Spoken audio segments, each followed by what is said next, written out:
I'm Thanasi Kambanis. You're listening to Order from Ashes.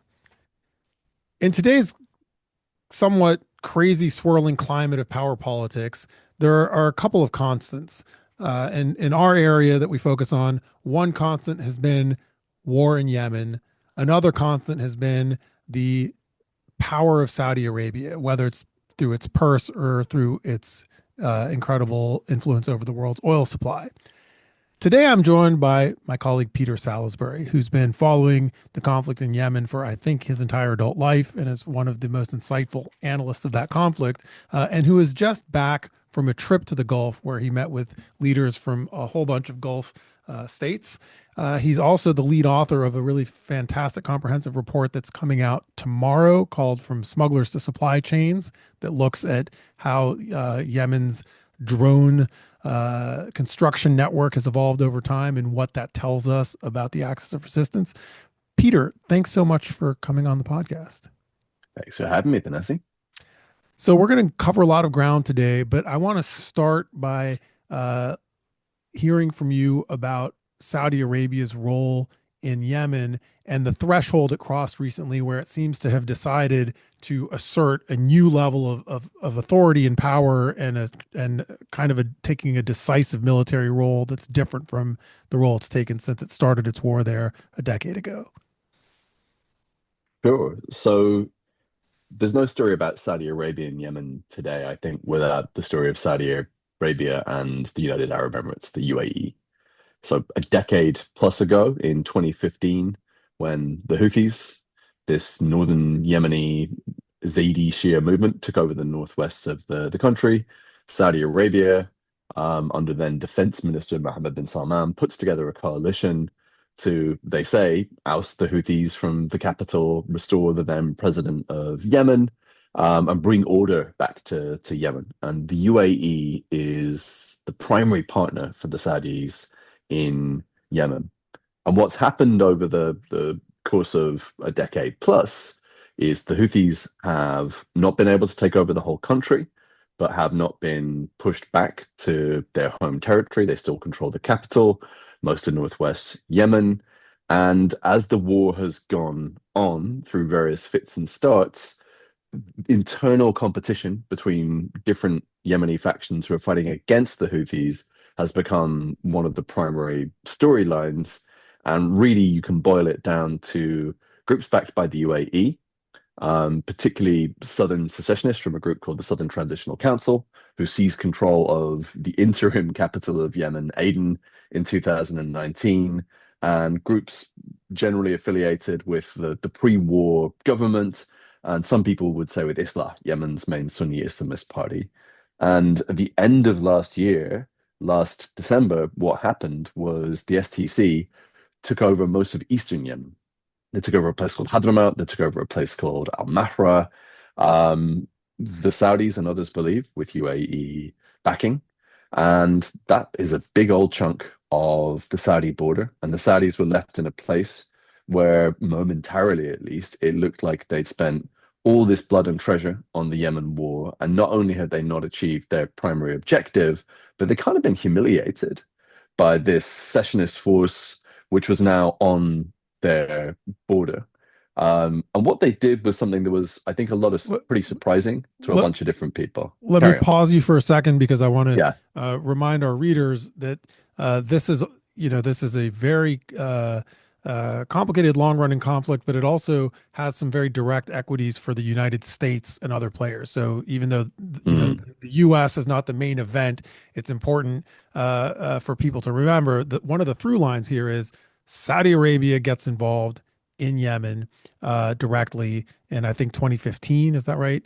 hmm And they tell the Obama administration, you need to help us with this war in Yemen if you want our help with other things that are important to you. And the Obama administration agreed. So the U.S. got directly involved in this war in Yemen on the Saudi side and then for a while, the Saudis and the Emiratis, both U.S. partners or allies, were involved in this war with U.S. support. So there was this kind of weird agglomeration of international powers, two neighboring powers, the UAE and Saudi, two very rich, very important strategic allies of the United States, and the U.S. involved with, I think, providing targeting data, refueling planes, maybe munitions for the Saudis at least, and maybe also for the Emiratis at times.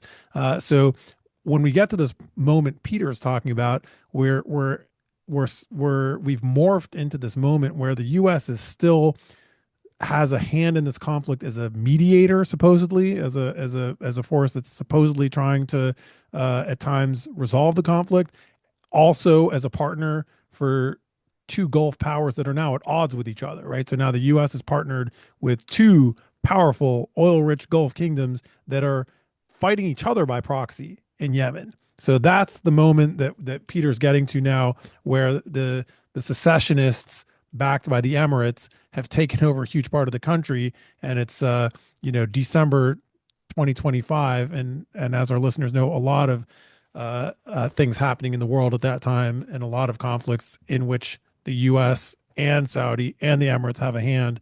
And then what happens? Sure. So, as you say, two really critical partners for the US on a range of issues, and where the US has, let's say, sort of turned a blind eye to their activities in the past in hope of sustaining their support, and all of a sudden, the Saudis decide this is a line too far, and they've become increasingly frustrated with this quite activist adventurous UAE foreign policy across the region. They decide this is a step too far. And what they do is they tell the STC, you need to get out of these areas you've just taken over, or we will intervene and it will not go well for you.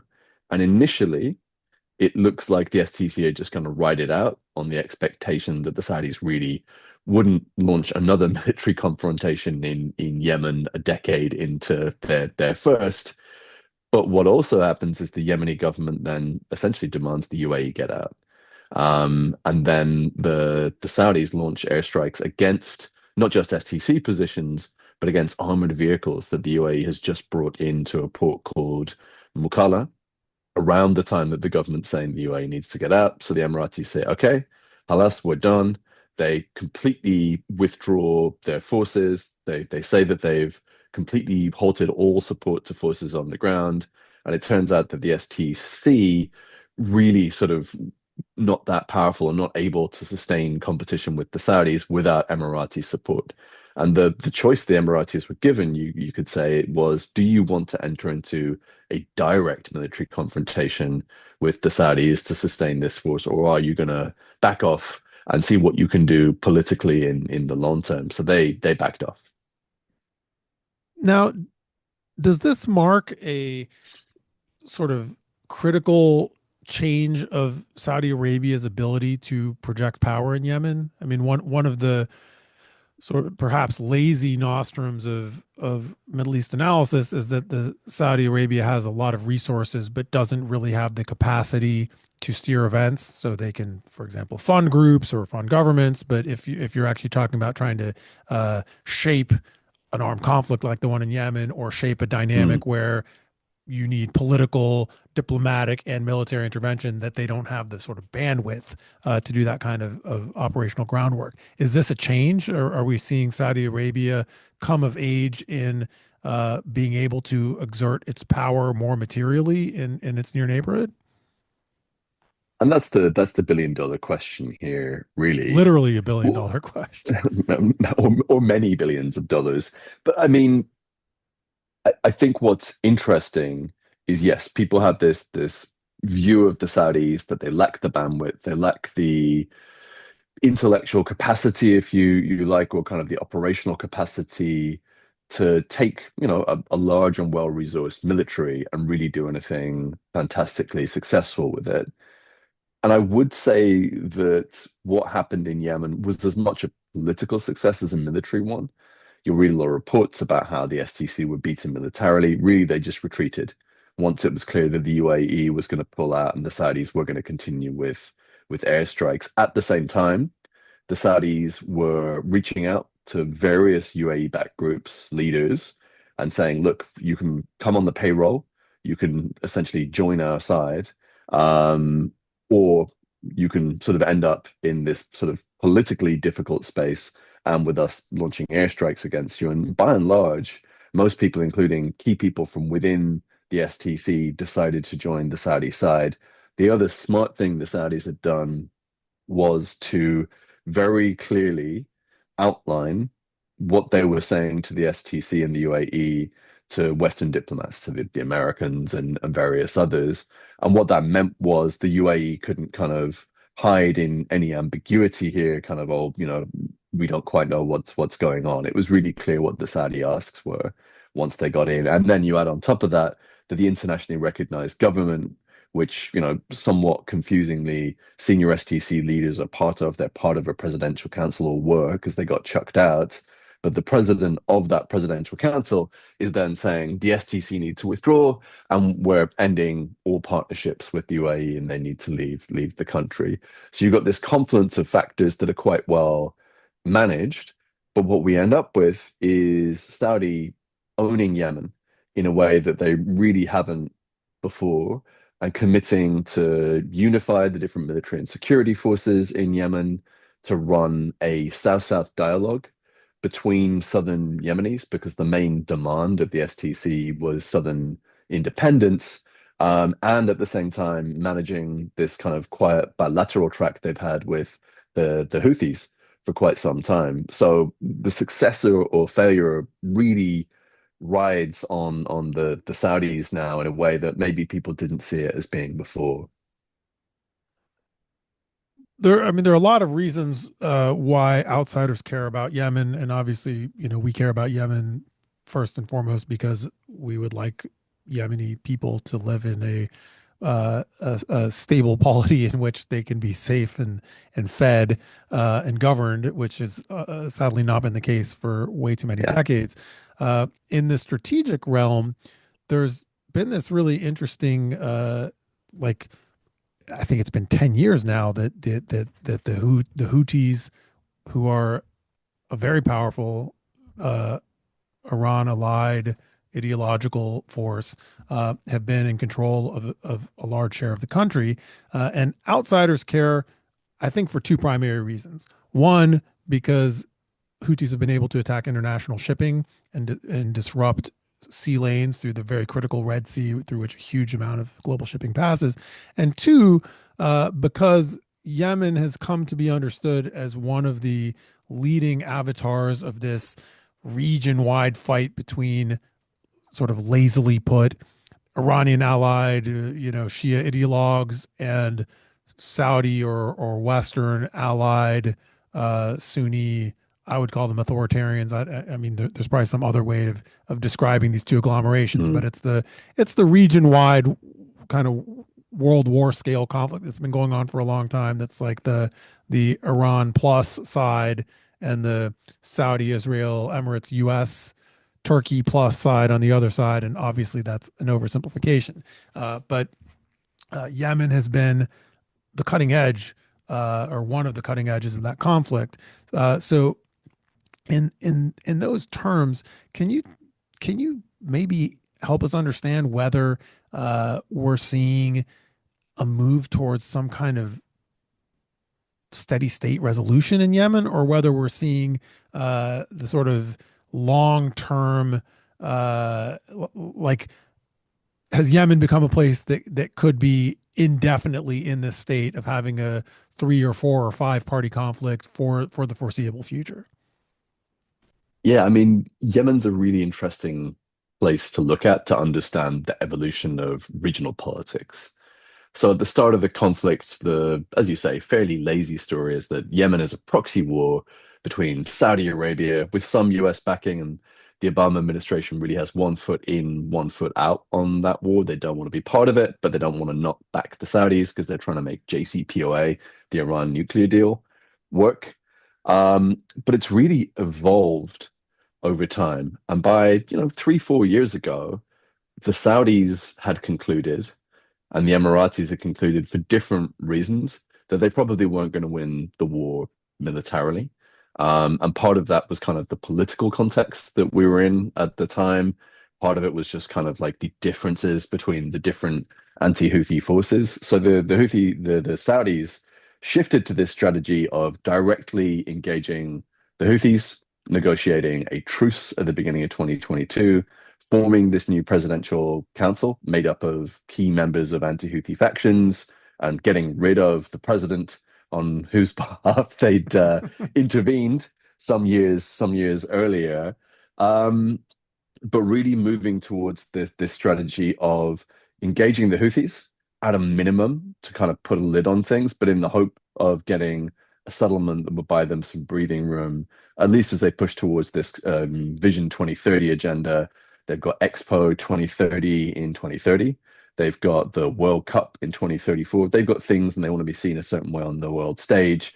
And And it's having missiles and inconvenient for drones Saudi come Arabia from if there's a civil war literally along their southern border that they're involved in, right? While they're trying to showcase themselves to the world as this World Cup hosting, investment driving modern powerhouse nation. And more importantly, I'd say they don't want the Houthis willing and able to fire missiles and drones at Saudi Arabia while they're hosting, a major international event, as happened a few years ago when the Houthis launched missiles and drones into Saudi Arabia on the eve of an F1 race, right? So they're trying to build this image for themselves on the world stage, and the Houthis have had this consistent ability to target them cross border. They've decided that the cost of completely removing the Houthis and that ability is too high and too risky. So they've pushed towards this diplomatic track. And the UAE, after attempting to, take one last stab at the Houthis in 2018 via a push towards a port called Hodeidah, decides that politically it's just too challenging and that they're going to back their local allies in the hope of kind of having a major say in the future of the country and sort of managing its stability that way. So different strategies, right? And then of course you've got the events that come after October 2023, when the Houthis go from being, I'd say, sort of like seen as a second or third tier member of the quote unquote axis of resistance, this alliance of Iran-backed groups across the region, where Hezbollah obviously sort of has its leadership decimated, isn't really able or willing to impose costs on Israel the way that maybe people had assumed, where Iran's air defenses are shown to be lacking, where lots of sort of senior people are killed in Iran, where Hamas is kind of obviously sort of literally and figuratively kicked into the dirt in Gaza via kind of this incredible uh, use of military force, unconstrained military force. But the Houthis throughout this period are targeting shipping in the Red Sea.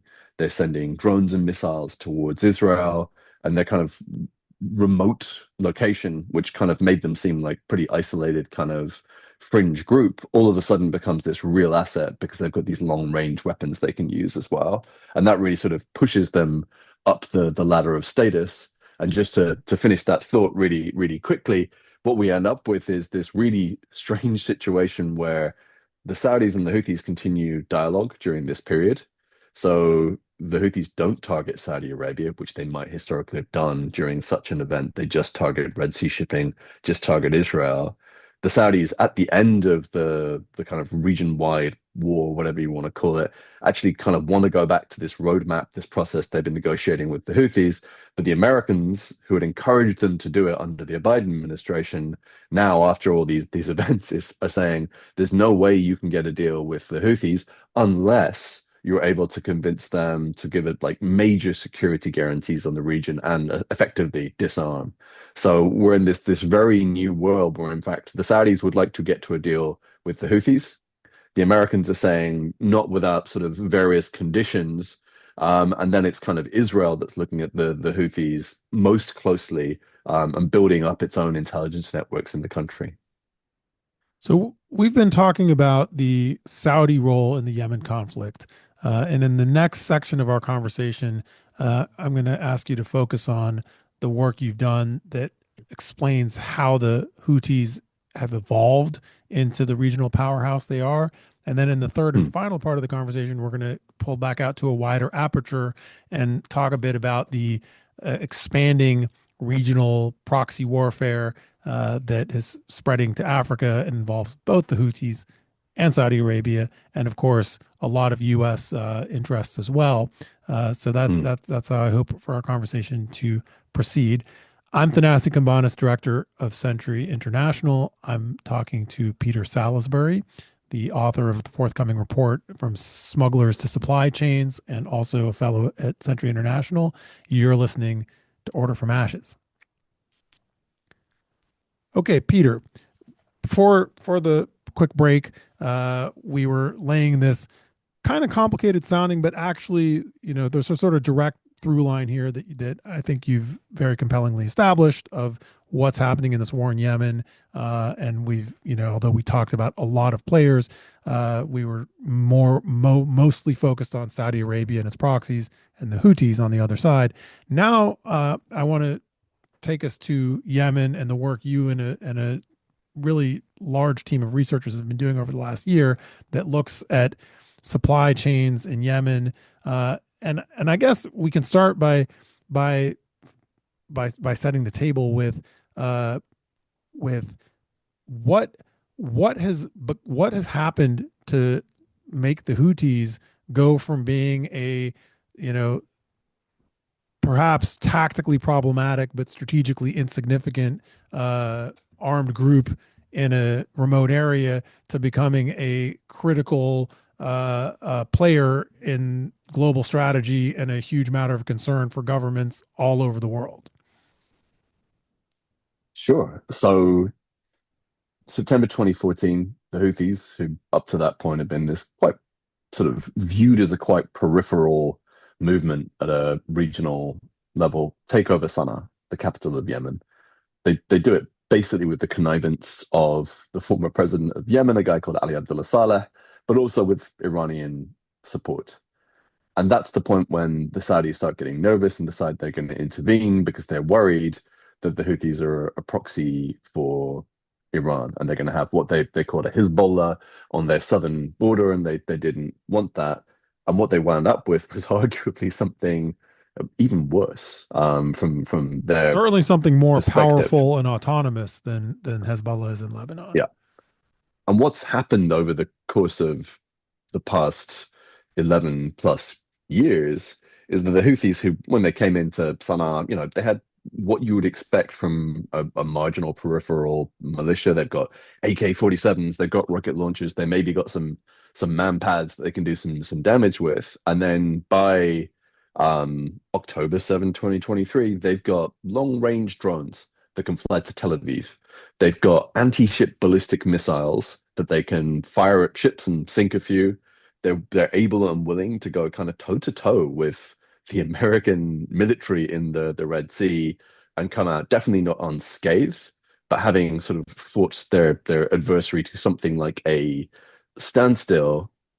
And that's just this incredible development. They've gone from being your classic non-state actor to having military capabilities that 10, 15 years ago, most powerful, only a few powerful states really had.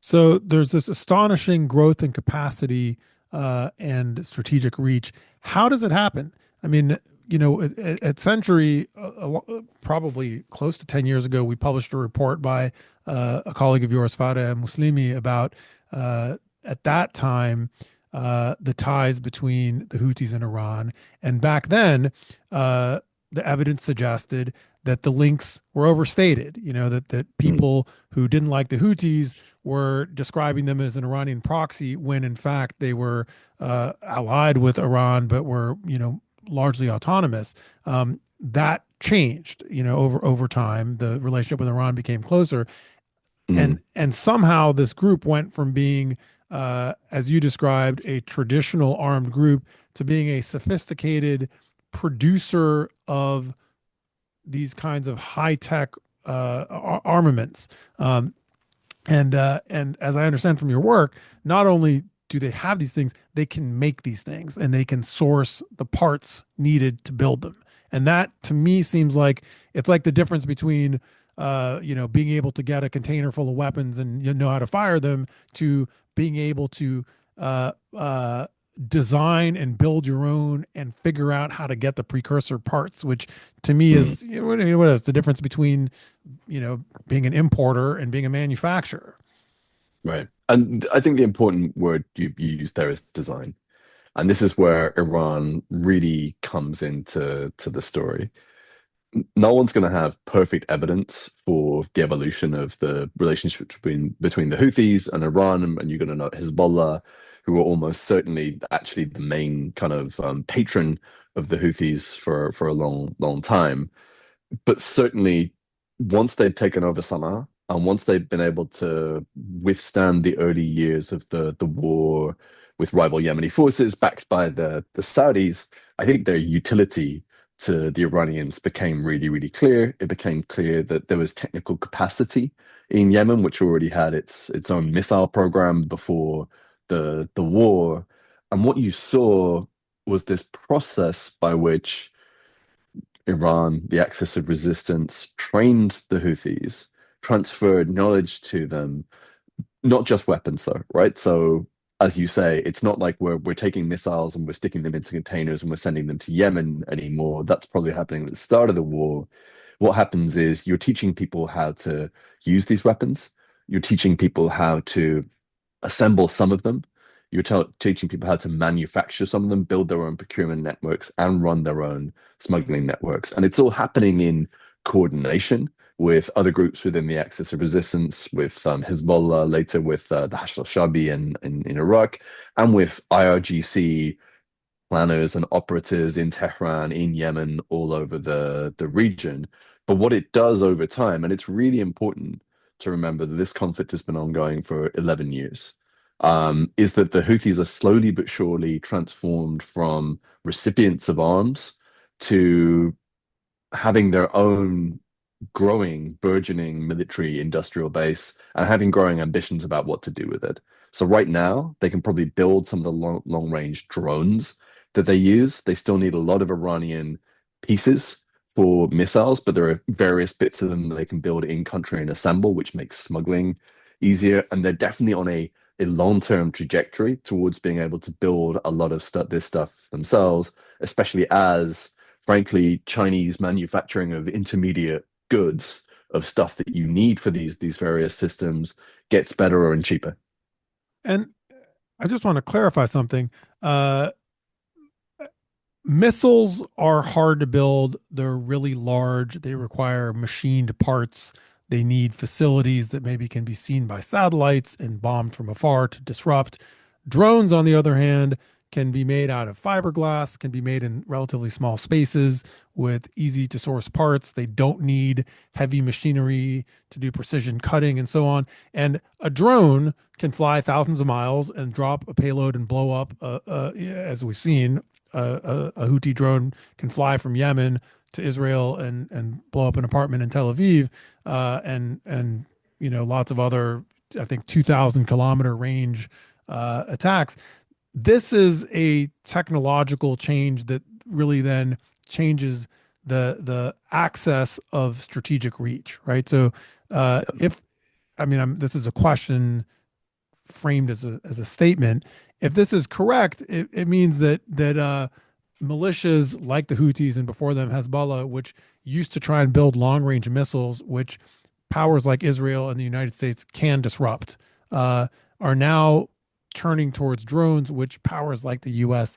and Israel cannot disrupt, or with much more difficulty can disrupt. Right. Yeah. I mean, just to clarify, the Houthis are getting pretty good at building tunnels underground. So bombing their missile and drone making facilities alike is becoming harder. But when it comes to missiles, yeah, there are bits of kit that you want to put inside of a missile, certain types of motors that go into them, very kind of finely engineered components that can only really be for missiles or similar things. That by and large they continue to source from Iran, but there are some indications they're trying to make some of that stuff, especially the motors themselves. So they're trying to iterate on the missiles. But as you say, with drones, I mean, one, it's like a long range precision piece of kit. Many of the drones they produce are cheap, cheaper than missiles, probably, and easier than missiles to produce, and can go a long way and make a really big bang. So they're quite scary things. And again, as you say, when we started the research for this project, what people said to us, oh, you're looking at smuggling, so you're looking at dhows from Iran. And dhows are these traditional Indian Ocean sailing vessels that were and are bringing stuff to Yemen from Iran and other places in the world. But what we've seen over the course of the research as we've dug deeper and deeper is that more and more of what's being transported are components, and more of them are what you could call dual use, which is to say they could be used for a civilian purpose, for, model aircraft or whatever else. And they're being brought in not just via smuggling vessels, but by shipping container, by normal commercial vehicles cross country, across Yemen. So we're in this place where that stuff is just much harder to track. It's harder to interdict. And from a legal perspective, it's actually harder to kind of stop people from selling it at the point of origin. Yeah, and at the risk of repeating what you just said in different words, just because I think it's a really important uh, insight and a really important set of granular ethnography that you've assembled. Traditionally, we've seen mil- militias in failing states uh, operating more or less as gunmen, right? They take territory using simple weapons. The weapons come fully formed in a smuggling ship, or it's in caravans of trucks. They are guns, maybe mortars, maybe a few things that are bigger than that, uh, attached to pickup trucks, and that is sort of the nature of guerrilla war as we knew it for many decades. Um, Mm. Now, what we're seeing, and the Houthis represent, I think, the most sort of like the fastest maturation and the most like sort of complete illustration The most of stark the example, yeah. yeah, the most stark example of this new modality. So now these are not uh, men going to a beach to offload crates of guns from a boat. These are people who have offices in China and maybe intermediaries in Rotterdam, and what they're doing is importing parts through container shipping, the same kind of shipping that everything else in the global economy moves through. They're Mhm. moving it through completely legal above ground channels with, illegally moving them through legal channels with other legal trade goods, and then putting them into a manufacturing process that's run by smart engineers and managers who have redundant supply chains, redundant designs, redundant manufacturing capability, and crucially, the ability to teach other groups how to do this, the ability and willingness to teach other groups, problematic, violent, maybe nihilistic groups, how to do this. And that Yeah. is a completely different kind of proliferation and risk problem than the old problem of, guns and bombs. Yeah, 100%. And it's something that's quite difficult to get your head around. But I mean, essentially, the same way that you can go on Temu and get some cheap item from wherever delivered to your home within a couple of weeks, these just-in-time supply chains with thousands of items being stuck into, I mean, millions and billions of items going into shipping containers every day. It's exploiting exactly that kind of globalized supply chain manufacturing and export system to build these increasingly sophisticated systems. And it's not just the Houthis, right? So you look at Hayat Tahrir al-Sham when they were still HTS, and when they took over Syria um, a little over a year ago, a big part of that was they used quote unquote indigenously manufactured drones, so stuff made from parts imported from all over the world. And they worked out these really ingenious techniques for using more low-tech versions than what the Houthis have to launch swarm attacks, to monitor the Syrian army, and to really push forward. That was a big part of their military strategy. So that's this group that was pegged into the northwest of Syria for however long, however many years, all of a sudden taking over an entire country. And we see this happening again and again, where quite small groups are suddenly able to achieve really impressive effect by using kind of really off-the-shelf kit in many ways. So these are incredible force multipliers, and they are available. I think you and your research partners have shown these are components people can, like you and I, could order online from Alibaba and other similar suppliers through legal, publicly available commercial suppliers in China, Right. and other components from elsewhere to build these kinds of lethal drones. So uh, I want to quickly sort of move us to the final section. I don't want to cut this part short because it's so interesting, but Mm. listeners, starting tomorrow, you can access this really incredible report from Smugglers to Supply Chains that gets into a lot of granular detail of exactly how this supply network works.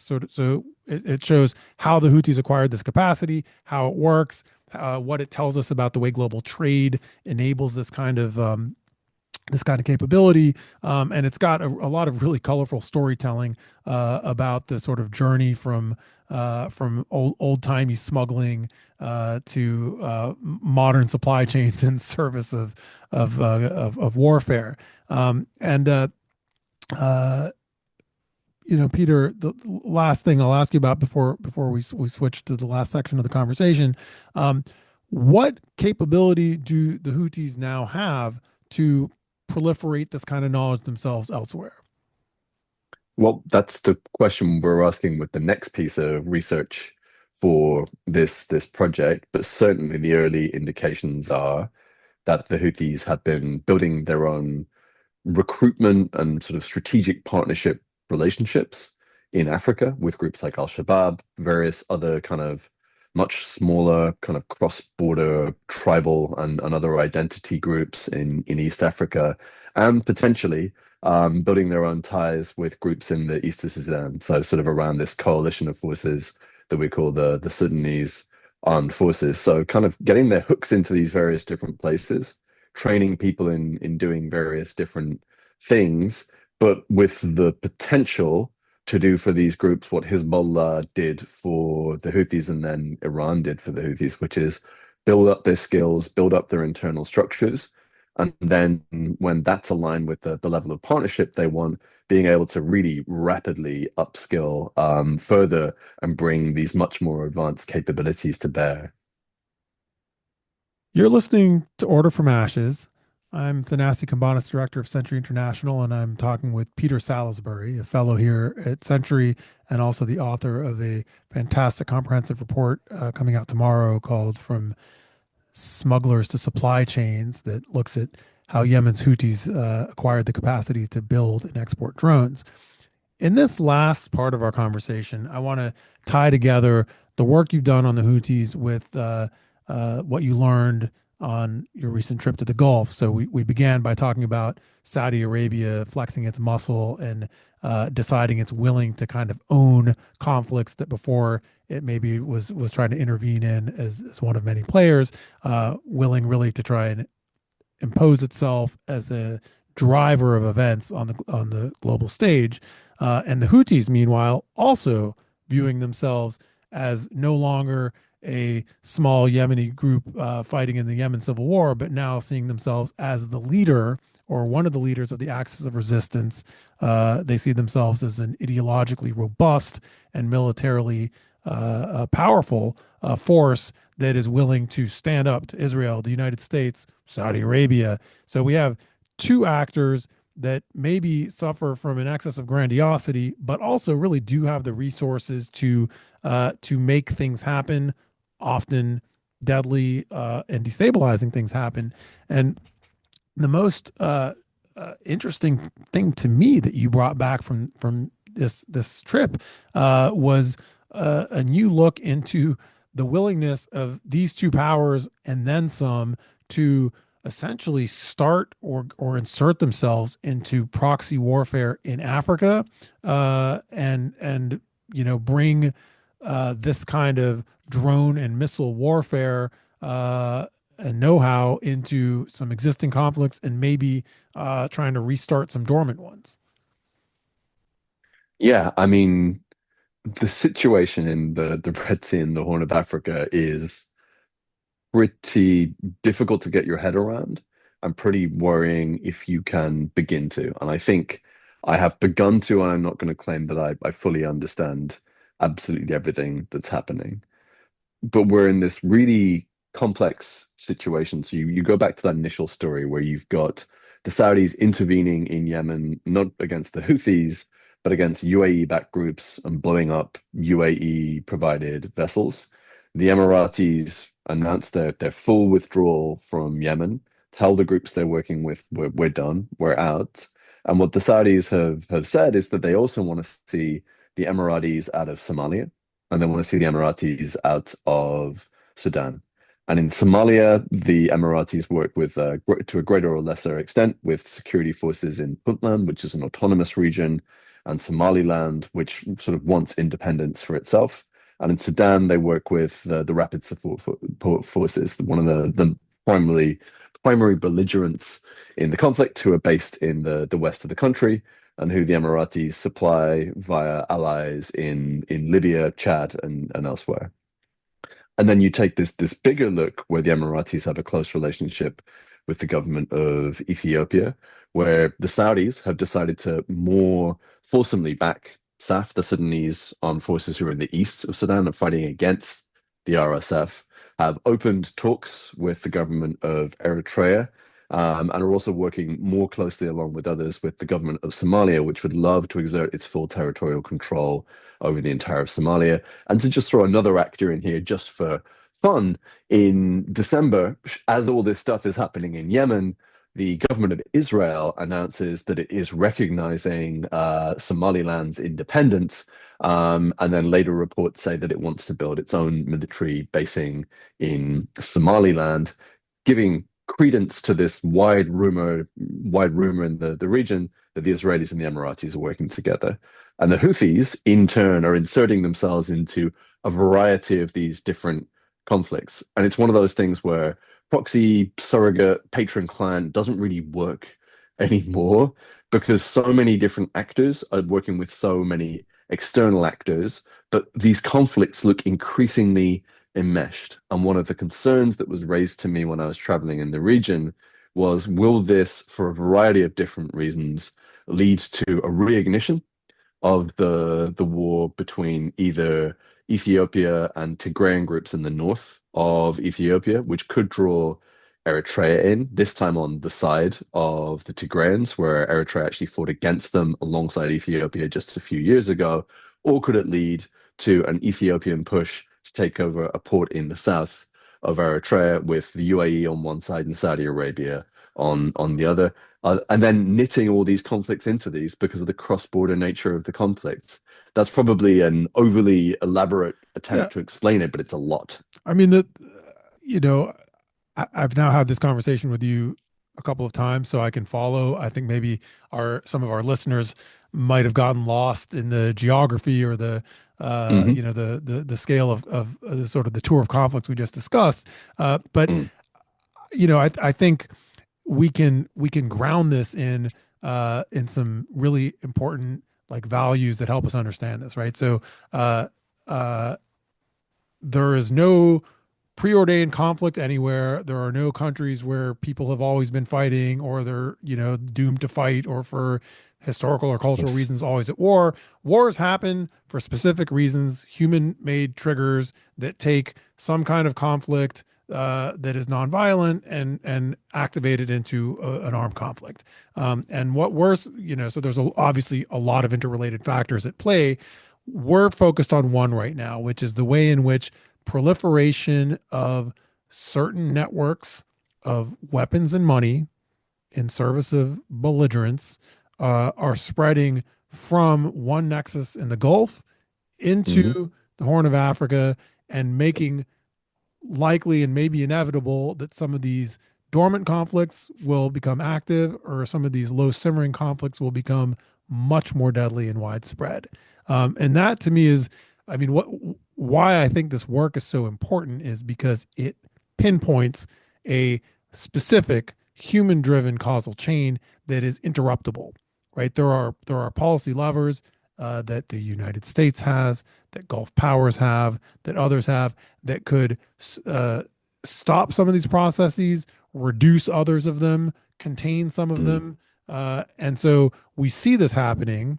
It hasn't come to fruition yet. And I think your work points to uh, two big overarching findings, one sort of depressing, disempowering, and one empowering. The disempowering one is these kinds of supply chains can't be eliminated. Mm. Once you create the knowledge, for example, of how to build drones, that you can't take that back, and it's kind of infinitely spreadable.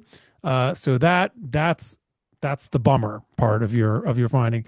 The good part of your finding is that we see this spreading interest in financing and arming belligerents in these conflicts in Africa by these Gulf players. And because it hasn't happened yet, or it hasn't fully come to fruition, we can use diplomacy and inducements and economic tools to reduce that, if not stop it completely. And that to me, points to a policy path. Like there is a thing to be done about this. Yeah, and I'd add one point there, Thanasi, which is the thing that I came back with the clearest sense of is that the rules of the game that you and I maybe understood from our careers in journalism and then in think tank and other types of policy research, a lot of people no longer feel like they no longer apply.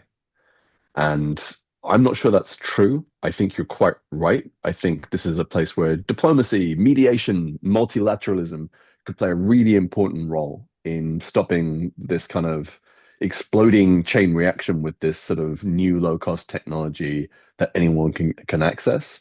But what concerns and worries me is that there is a broader sense that the United States, European and other powers, the United Nations, is, if not asleep at the wheel, is not going to intervene forcefully to stop this stuff from happening. And for that reason, people are going to continue to, pursue their agendas and interests. And again, this is a case study. It's a really complex case study, but a case study nonetheless of the direction of travel in poor parts of the world where powerful states have interests and they think they can just pursue them ad nauseum. So that's the other less optimistic path that I think this is pointing us towards. Yeah, I mean, just because I see avenues for harm reduction doesn't mean I think Mm, great powers will take advantage of them. But I think our job as analysts is to identify. I mean, first and foremost, honestly describe the landscape in ways that often are sort of a rude awakening for policymakers who would like to pretend things are other than as they are. mm, So we say this is actually how things are working, and here are ways that you could create a better outcome. Now, yeah. will great powers in today's climate, especially where the U.S. is for the time being a destabilizing force rather than an anchor of any kind of ordering principles, like no, I don't think that's likely, right? I don't think that we're going to see Mm, European powers, the U.S., Saudi Arabia, and the Gulf sort of wake up tomorrow and say, "Oh my goodness, we should come together and promote state-centric governance instead of drone proliferation." But we do see how that could come to pass. And I don't know if this is appropriate, but I was thinking maybe to end a little bit on a U.S. Saudi question, right? I mean, Trump's sure. America and Mohammed bin Salman's Saudi Arabia have been somehow aligned, certainly in style and maybe in there's a certain shared uh, aesthetics, and occasionally there's been some shared policy interests between the two. Uh, I think they are maybe more similar than many Americans would like to think, as uh, countries that right now are heavily reliant on oil revenue, are very interested in bullying and dictating the terms to other countries, but maybe not so interested in detailed follow through for how to manage their security interests. But I'm just wondering, in this particular basket of things we're talking about, what's the U.S. Saudi dynamic, and how is that going to affect Saudi Arabia's ability to deliver on this commitment it's made to be a behemoth in its neighborhood for the time being? Yeah, I'm trying to parse that through a little bit. I will say that the one thing that Saudi officials said to me was that they don't want to be a hegemon, but that they want to actually, somewhat ironically, given what you're saying, that they are state centric and they want to see state authority imposed. So they have a single actor, good or bad, that they can deal with in a Sudan or a Syria or a Yemen or wherever else, and that their critique of the UAE is that it keeps on supporting non-state actors, a term that I know that you love so much, Thanasi. Um, and Hybrid I would actors. We say like hybrid actors here at hybrid Century. actors, yeah, hybrid actors is great. Um, and I think that what's so interesting about this moment is I recall when the Trump administration came in, a friend of mine went to see some people in the new administration, and the line he came back with was there is no history. Whatever you think the core interests of the United States are, whatever you think the relationships are, let's set those to one side. Everything is transactional, everything is a deal. And I think that for the Gulf states, to a greater or lesser extent, they've got their heads around that fairly quickly. And they got what the Trump administration as a set of actors is interested in, which is this much more series of tactical deals that serve US interests and perhaps the personal interests of people within the wider administration. I think the Saudis have really got on top of that, the UAE as well. And that helps explain in some ways why the US may be reticent to try and fix this dispute between the two, which could have these quite sort of severe regional effects, if not mediated and managed. So I think that's actually sort of the core effect that I'm most interested in, where the US is looking after its interests. It sees this as sort of a bit of a beef between two brotherly states and that they'll work it out, but it's more interested in sort of doing deals and getting things sorted out in the short term. Yeah, I mean the big themes that emerge from this for me, one is there's a recurrent United American sense that what happens across the oceans doesn't affect the U.S. and over and over. I mean, the 1990s were a period where the U.S. operated, I think, on the belief that things that happened over there were going to be immaterial to American well-being and prosperity. And then, 9/11 was the rejoinder to that. Now we're in another period where certainly the U.S. government thinks that the things it's doing in international relations, whether with tariffs or with uh, getting involved in conflicts, that Mm, whatever happens, whether it turns out as intended or not, is not going to really be costly for the U.S. And my education tells me that's not true, and that we're mm, going to, like, a lot of people are going to die on the path to a whiplash where the U.S. says, "Oh, whoops, if we do unwittingly or wittingly trigger dozens of wars in Europe, Asia, Africa, and South America, it turns out it will be a problem for us." And the other mm, thing, so that's one set of themes that emerges from this work and this conversation for me. The other is a question that I've heard you talk about a lot too, which is like what this new multipolar world order looks like in an era where there is not one single dominant superpower, and where the globalized financial system and economy are kind of beyond the individual reach of any single authority. And I think that's a really interesting context. And for me, that's a question. I'm not convinced that we know what's regulatable and what isn't. Right there. I mean, this is part of the question raised by your work is, for example, drone proliferation. Can it be managed? Could China manage it if it wanted? Could the U.S. manage it or affect it if it wanted? And I think we don't know the answer to that, right? The evidence is it's much harder to affect than, say, money flows were 20 years ago, right? 20 years ago, the US could turn off someone's access to dollars, a listed terrorist mhm, or a group or even a central bank it didn't like. In today's world, it's much harder to do that. And for me, it's a curiosity. Like, are we essentially in a global an anarchical global system where anyone who's adequately determined can get anything they want at any time without need to access banks or formal the formal economy, or are we seeing an experiment in what do states care about enough to interdict? So I don't know if you want to respond to any of that in order to close off our conversation. Yeah, and I mean, as you know, this is something that I'm very interested in, and the later bits of research from this bigger project called Beyond the Axis will look at in different ways. And my view is that we're in this really fascinating and slightly frightening period of transition from this very weird moment where global power is unipolar, where there's one country that has just way more power than everyone else.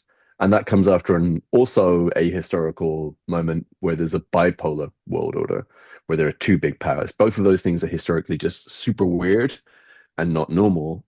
And now we're moving back to something more 19th century, shall we say, or earlier, where power is just more diffuse and distributed, and no one power can really impose its will globally, and maybe even within its own sort of sphere of influence. And the question is, how do individual states, how do states together respond to this moment of transition when I think anything could be the outcome? I think my desire, and you kind of mentioned what would China's role be. I think we have to start having this conversation about how to engage with China about kind of a positive sum outcome for everyone globally. And that brings us back to this question of multilateralism, which people on the left seem to just kind of be sort of over in some ways because they don't seem to think that the system works, and people on the right just want to get rid of in general. And my hope is that in 5 or 10 years, you and I will be back here talking about what's needed to sort of rebuild a new multilateral system that works out how to manage and order things in a way that's positive for everyone, potentially after some really bad stuff happens. But the other possibility is that states get into this bag of populism, national interest as kind of viewed through this very tactical short-term lens. And if that's the case, I think we're in for a bit of a rough ride. Yeah, I think we're in that rough ride already now. I'm Thanasi Kambanis. You've been listening to Order from Ashes. I've been talking to Peter Salisbury, a fellow here at Century and the lead author of a report coming out tomorrow, from smugglers to supply chains. You can find that report and our other work at the Century Foundation's website, tcf.org. This is Century International's Order from Ashes podcast. Thank you for listening, and we'll be back here again a week from today. Thanks, Nessie. Thanks, Peter, and thanks for listening.